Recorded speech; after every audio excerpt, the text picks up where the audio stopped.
¿Cómo estás? Bien, ¿vos? Bien, todo bien, me alegro. Bueno, mi nombre es Denise Facundo Nejamquis, director de la consultora Opina Argentina. Desde El Economista te invitamos para reflexionar un poco en el marco del primer aniversario del gobierno de Milei. Y me gustaría empezar por preguntarte qué factores crees que explican su buena imagen positiva y la aprobación de su gestión. Mira, me parece que es una combinación de factores, ¿no? Por un lado, en términos exclusivamente de su figura, si hay algo que lo caracterizó a Milei es la restauración de la autoridad presidencial, ¿no? Venimos de una experiencia de 4 años con un presidente muy débil, muy desfigurado o desdibujado, y Milei, en todas las encuestas, en todos los estudios focales, lo que sale y lo que se destaca es su firmeza como presidente, ¿no? Quizás en un sentido parecido a lo que significó la llegada de Kirchner al poder luego de la Rúa, ¿no? De la crisis del año 2001-2002. Luego, cierto, porque siempre en política es relativo, cumplimiento de su promesa de campaña, ¿no? Sí, dijo que venía, que iba a llegar, que iba a hacer un ajuste muy fuerte sobre el Estado y que eso iba a generar una baja de la inflación. Y algo de eso pasó, quizás eh, la única sutileza es esa idea de que el ajuste lo iba a pagar solo la casta, pero evidentemente en sus votantes el entendimiento era más amplio, ¿no? Entonces, me parece que ahí la idea del cumplimiento del contrato electoral o de la promesa electoral me parece que juega un rol importante.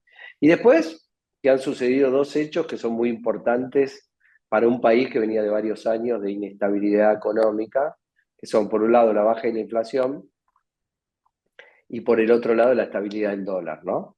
Esas son dos cuestiones que son muy significativas para la sociedad argentina y que a veces son subestimados como elementos que proveen legitimidad política en la opinión pública y posteriormente legitimidad electoral, ¿no? Entonces, la realidad es que vos tenés hoy un dólar quieto, achicándose la brecha entre el oficial y el paralelo, y tenés una inflación decreciente.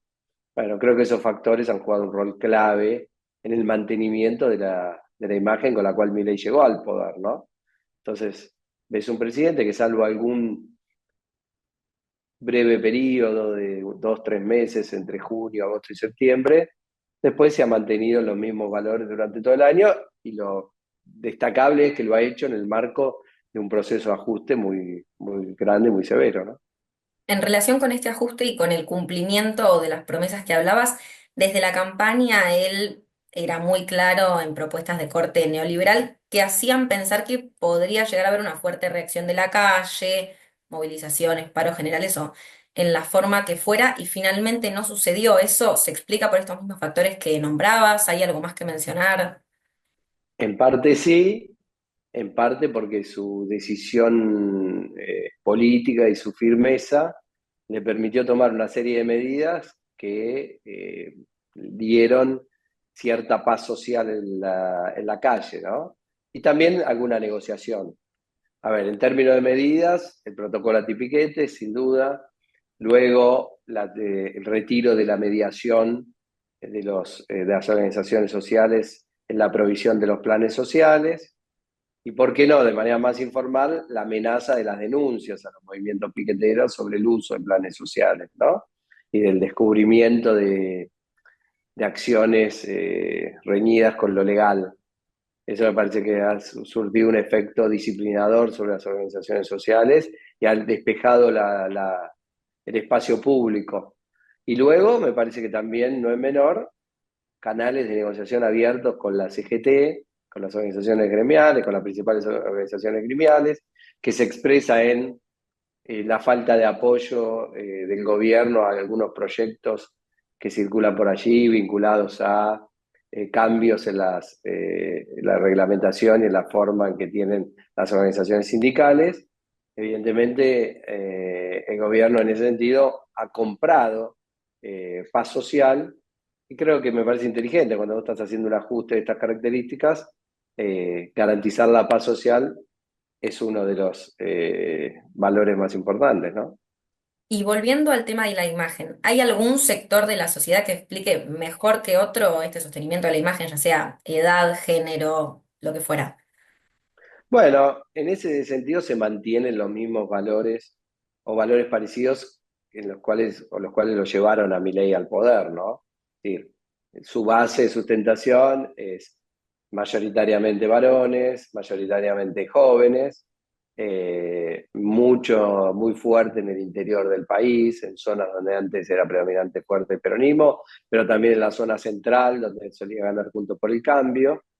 Y por supuesto, lo inverso, ¿no? Más débil en las mujeres, más débil en los sectores de mayores ingresos y más débil en el área metropolitana, ¿no? Sobre todo en el conurbano bonaerense. Claro. Y ahora, para contrastarlo con otros casos a Milei, ya sea casos nacionales, regionales o globales, ¿qué tan común es que esta suerte de luna de miel se prolongue un año? Ah, eso es muy común. Pensá, a ver, Mauricio Macri ganó sus elecciones de medio término, 2 años después de haber asumido el poder, casi o prácticamente, y todos creían que se comía a los chicos crudos y que se iniciaba un largo proceso de gobierno no peronista en la Argentina, y sin embargo a los 2 años volvía Cristina al poder de la mano de Alberto Fernández. Entonces, no me parece extraordinario. Lo significativo quizás es que se haya dado en una situación de ajuste, ¿no? De estas características. Eso sí, porque el ajuste siempre implica recorte de gastos, siempre implica recesión, siempre implica un costo social importante. Entonces, eso sí, quizás es diferente a otras experiencias. Ahora, mantener niveles altos de aprobación no me parece tan distinto a otras experiencias que han llegado bien a los primeros años de gobierno. Después hay que sostener y ahí me parece que la sociedad se pone más exigente, ¿no? Incluso con estos niveles de porcentaje de aprobación. Sí, es que los niveles no son tan altos. Los niveles son comunes. Vamos de nuevo. Lo extraordinario es que se den en un proceso de ajuste de estas características. Tener 50% de aprobación, 55% de aprobación no es tan diferente a otras experiencias de gobierno. Alberto Fernández no tenía niveles de aprobación muy distintos a los 10 meses de haber asumido, Macri tampoco. No veo en ese sentido algo tan diferente. Lo que sí veo diferente es que él lo tiene habiendo hecho un ajuste. La pregunta es, ¿qué va a pasar con la economía? Y si la economía no logra crecer y no logra repuntar, si una vez que el gobierno cobra el rédito de haber sido exitoso en este proceso de ajuste, porque bajó la inflación, pues se estabilizó la moneda, y la gente se pone a demandar otras cosas, si el gobierno va a poder sostener estos niveles de aceptación e imagen, ¿no? Exactamente a eso iba, como para cerrar y concluir. ¿Qué desafíos ves para adelante en el próximo año, para las elecciones que podrían afectar esta aprobación inicial?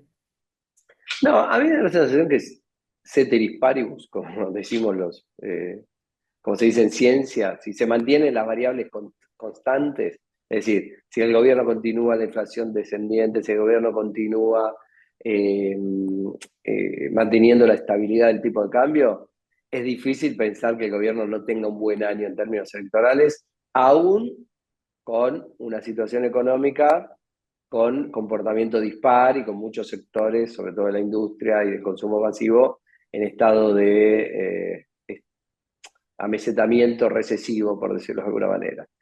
Pero me parece que el desafío viene después de eso, ¿no? Es decir, cuando la sociedad te pagó ese rédito y te dice, bueno, ahora basta de echarle la culpa a los que vinieron antes, ahora mostrame vos cómo vamos a crecer. Y ahí me parece, yo creo que el gobierno tiene más desafíos después de las elecciones que de acá a las elecciones. Insisto, siempre y cuando estas variables se mantengan constantes. Ahora, si el dólar empieza a moverse, si empieza a haber inestabilidad, si los precios se vuelven a mover de manera ascendente, ahí es otro cantar, ¿no? Pero eso se lo dejamos a los economistas, no es cosa de politólogos. Bueno, muchísimas gracias, Facundo, por todos tus aportes, muy interesante. Lo vamos a ver por El Economista, por todas las redes del Economista y estamos en contacto. Estamos en contacto, muchas gracias. Muchísimas gracias.